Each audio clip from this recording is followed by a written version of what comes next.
चल रही होती है। वाह, मजा आ गया फूफा जी। शादी में क्या खाना बना है, बाराती तो उंगलियां चाटते रह जाएंगे। हाँ, तुमने सही कहा, पनीर की सब्जी का तो कोई जवाब ही नहीं।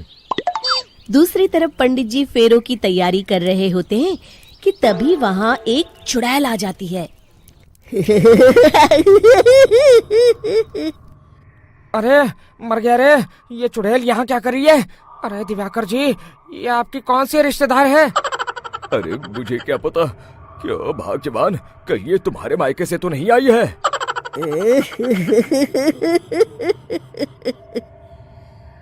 तुम लोगों की इस गांव में बारात लाने की हिम्मत कैसे हुई? मेरे रहते इस गांव में किसी की शादी नहीं हो सकती। अब तुम लोग देखो मैं क्या करती हूँ।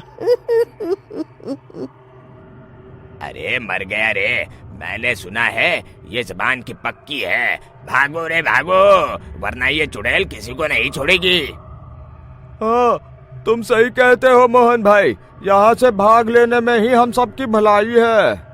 देखते ही देखते शादी के मंडप में भगदड़ मच जाती है और चुड़ैल सब कुछ उजाड़ कर रख देती है। फिर एक दिन मोहन की शादी तय हो जाती है। अरे भाई, अगले हफ्ते मेरी शादी तय हो गई है, लेकिन इस चुड़ैल की दहशत के मारे तो मेरे हाथ पैर कांप रहे हैं। अरे मोहन, तुम्हारा दिमाग तो खराब नहीं हो गया? तुम अपने साथ साथ हम सब गांव वालों को भी बलि का बकरा बनाना चाहते हो? उस चुड़ैल के रहते तुमने अपनी शादी के बारे में सोच भी कैसे लिया? देखो गोपाल, डर तो मुझे भी लग रहा है, लेकिन उस चुड़ैल के डर से मैं जिंदगी भर कुंवारा तो नहीं रह सकता। तभी वहाँ मोहन के होने वाले ससुर आ जाते हैं। अरे ससुर जी, आप? देखो, अब तक मैं तुम्हारा ससुर बना नहीं हूँ और शायद बनूंगा भी नहीं। ये आप क्या कह रहे हैं? मैंने तो शादी का कोड भी सिलवा लिया है। मैं अपनी बेटी की शादी किसी अच्छे गांव में कराना चाहता हूँ। तुम्हारा गांव तो भूतिया गांव है। मैं तो क्या, अब तो कोई भी अपनी लड़की इस गांव वालों को नहीं देगा। इस तरह चुड़ैल के डर से उस गांव में किसी की भी शादी नहीं हो पाती। फिर एक दिन गांव के जमींदार अपनी बेटी की शादी करने का विचार करते हैं, लेकिन चुड़ैल के डर से उनकी भी हिम्मत जवाब दे देती है। अगर मेरी बेटी की शादी तय समय से नहीं हुई तो मेरी नाक कट जाएगी। मुझे कुछ करना ही होगा। एक सलाहकार के कहने पर जमींदार काशी से एक बहुत ही नामी तांत्रिक को अपने घर बुलवाते हैं, जो भूत चुड़ैल को पकड़ने में माहिर माना जाता था। जमींदार साहब, आप चिंता मत करिए। इस गांव की सीमा में प्रवेश करते ही मुझे उस चुड़ैल के बारे में सब पता चल गया था। आप उसे जल्दी से जल्दी कैद कर लीजिए ताकि मैं अपनी बेटी की शादी कर सकूं। जब वो चुड़ैल एक इंसान थी, तब ठीक उसकी शादी करने वाले दिन ही उसकी और उसके होने वाले पति की एक दुर्घटना में मौत हो गई थी।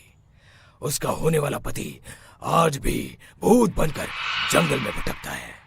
इसलिए जब तक चुड़ैल की शादी नहीं हो जाएगी, वो किसी और की भी शादी नहीं होने देगी। ये आप क्या कह रहे हैं? अगर वो भूत भी हमारे गांव में आ गया तब हमारा क्या होगा? ये आदमी बीच में बहुत बोलता है, इसे बाहर निकालो। उसके बाद तांत्रिक बताते हैं कि अगर उस भूत के साथ चुड़ैल की शादी करा दी जाए तो वो चुड़ैल हमेशा हमेशा के लिए उस गांव को छोड़कर चली जाएगी। जमींदार साहब, आप अपनी बेटी की शादी की तैयारी शुरू कर दीजिए। मैं कुछ गांव वालों को अपने साथ लेकर उस भूत को ढूंढने जंगल की ओर जाता हूँ। इस तरह जमींदार निश्चित होकर अपनी बेटी की शादी करवाने लगते हैं, लेकिन तभी वहाँ चुड़ैल आ जाती है। मैंने तुम गांव वालों को समझाया था ना कि इस गांव में कभी कोई शादी नहीं करेगा। लगता है तुम लोग मुझे हल्के में ले रहे हो। चुड़ैल जमींदार की बेटी को उठा लेती है।